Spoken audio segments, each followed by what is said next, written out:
Hello बच्चों, hope you are doing well. So हमें इस क्वेश्चन में बताना है main differences between the mitosis and meiosis. ठीक है, तो अब हमें इनका डिफरेंस बताना है। तो what we can write here, mitosis, इधर हम क्या लिख सकते हैं, मियोसिस।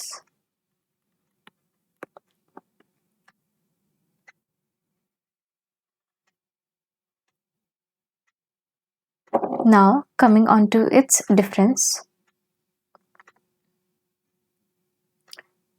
माइटोसिस कहाँ पे होता है, सोमैटिक सेल्स में, एंड इट में continue throughout the life.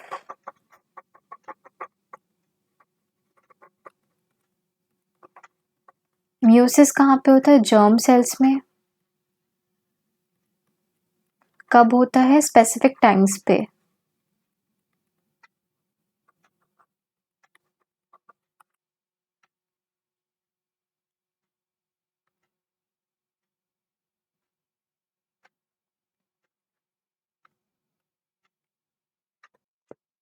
In case of mitosis, यहाँ पे जो ये वाला प्रोसेस है माइटोसिस, ये वन राउंड में कंप्लीट हो जाता है। Like we can say the one round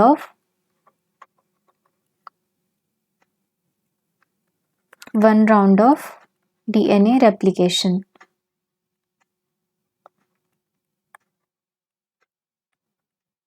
अगर हम मियोसिस की बात करें तो यहाँ पे दो सक्सेसिव डिविजन्स होती हैं, और वो दो सक्सेसिव डिविजन्स कौन सी होती हैं, meiosis 1 and meiosis 2। Meiosis 1 and meiosis 2। ठीक है,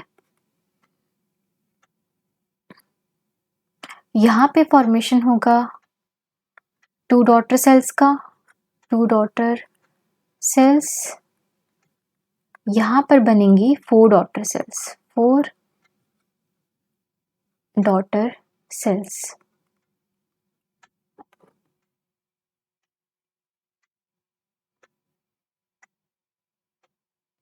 अगर हम माइटोसिस की बात करें तो जो माइटोसिस का प्रोफेस है, वो सिंपल है as compare to that of the meiosis. लेकिन मियोसिस का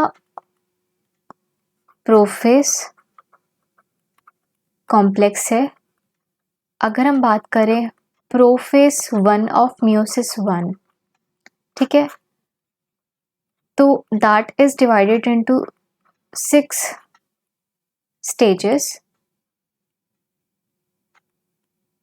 First one is the leptotene. Okay, so we can continue that on another page. Okay, so the first one is the leptotene, zygotine, pectine,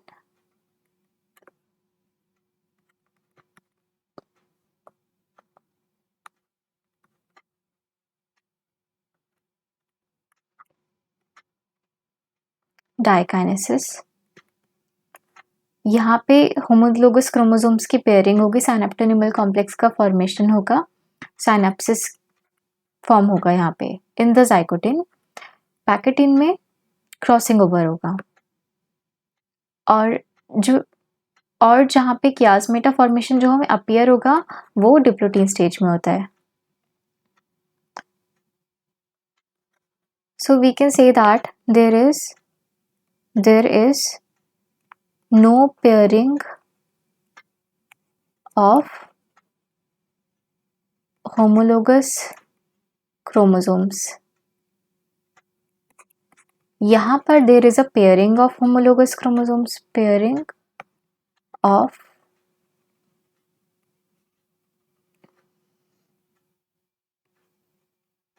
homologous chromosomes.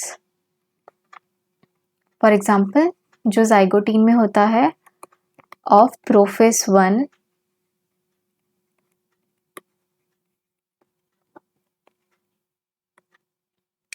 यहाँ पर there is no formation of the synaptonymal complex.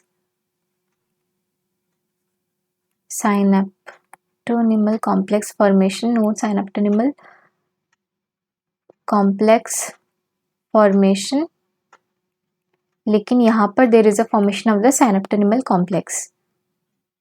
यहाँ पर there would not be any chiasmata. यहाँ पर chiasmata appears. It is a point where the replication has occurred. It appears in the diplotin stage. Diplotin stage.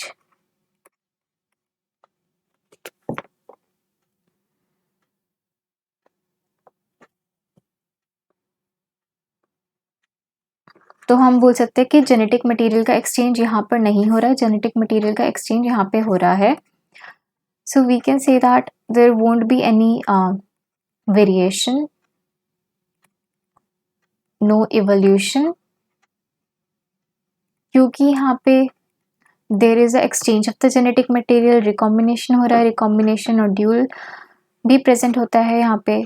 और जो catalyse कराता है enzyme that is the recombinase. तो हम बोल सकते हैं यहाँ पे वेरिएशंस हैं, variations are there and that are the cause of evolution, that are the cause of evolution. One more thing कि जो माइटोसिस है हम उसको बोलते हैं इक्वेशनल डिवीजन. इक्वेशनल डिवीजन क्योंकि क्रोमोसोम का नंबर सेम होता है. अगर हम मदर सेल की बात करें, ठीक है, तो अगर वो डिप्लॉयड है तो जो डॉटर सेल फॉर्म होंगी वो भी डिप्लॉयड होंगी. But in case of this meiosis हमें पता है कि मियोसिस भी फर्दर दो पार्ट्स में डिवाइडेड है, मियोसिस 1 एंड मियोसिस 2. जो मियोसिस 2 है उसे बोलते हैं इक्वेशनल डिवीजन, क्योंकि यहाँ पे क्रोमोसोम का नंबर सेम रहता है. और मियोसिस 1 को बोलते हैं reductional division. Reductional division. For example अगर आप स्पर्मेटोजेनेसिस प्रोसेस देखो तो आप बोल सकते हो कि जो प्राइमरी स्पर्मेटोसाइट था वहाँ से सेकेंडरी स्पर्मेटोसाइट बनेगा, ठीक है. तो वहाँ पे क्या हो रहा है, मियोसिस 1 हो रहा है and there is a formation of the 2 daughter cells. और अगर वहाँ पे प्लॉइडी जो कि था स्पर्म और मदर सेल या स्पर्मेटोगोनिया से, अगर हम प्लॉइडी को देखें तो डिप्लॉयड था, ठीक है. प्राइमरी स्पर्मेटोसाइट भी डिप्लॉयड होगा. उसके बाद में जब मियोसिस 1 होगा there would be the formation of the 2 daughter cells. तो इनकी प्लॉइडी क्या होगी, मियोसिस 1 के बाद में n हाफ हो जाएगा, ठीक है. इसकी वजह से हम इसको बोलते हैं रिडक्शनल डिवीजन. लेकिन अब क्या होगा, इसके बाद भी सेकेंडरी स्पर्मेटोसाइट के बाद मियोसिस 2 होगा. सो मियोसिस 2 के बाद कितनी फॉर्मेशन होगी डॉटर सेल्स की, 4. They would be 4. और यहाँ पर हमने बोला इक्वेशनल डिवीजन, तो प्लॉइडी क्या होगी डॉटर सेल्स की, n, ठीक है. So we can say that chromosome number would remain the same.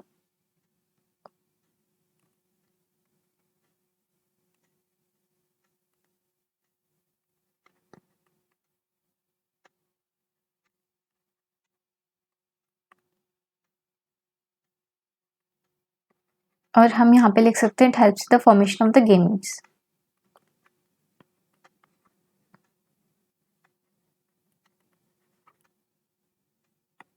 Formation of gametes and restoring the chromosome number.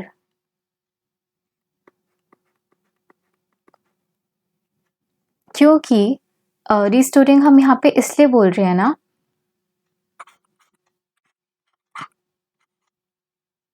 For example हमारा जो गेमीट है वो n हैप्लॉइड बना, ठीक है. फॉर एग्जाम्पल अगर हम स्पर्म बोल देते हैं या फिर ओवम बोल देते हैं तो प्लॉइडी क्या थी इनकी n, जब फर्टिलाइजेशन होगा तो 2n होगा। और आपको पता है कि ये जो गेमेट्स बने हैं ये मेयोटिक डिवीजन के बाद ही बने हैं, ठीक है। इसके बाद में क्या हो रहा है, जो ऑर्गेनिज्म होगा उसकी प्लॉइडी क्या होगी, अगर यहाँ पे हम डिप्लॉइड की बात करें तो उसकी प्लॉइडी क्या होगी 2n, जिसकी वजह से क्या होगा कि restoration of the chromosome number हो जाएगा, ठीक है। तो 46 क्रोमोसोम्स हो जाएंगे या फिर 23 पेयर्स ऑफ क्रोमोसोम्स हो जाएंगे। So I think this is it and hope you have understood it well and all the best.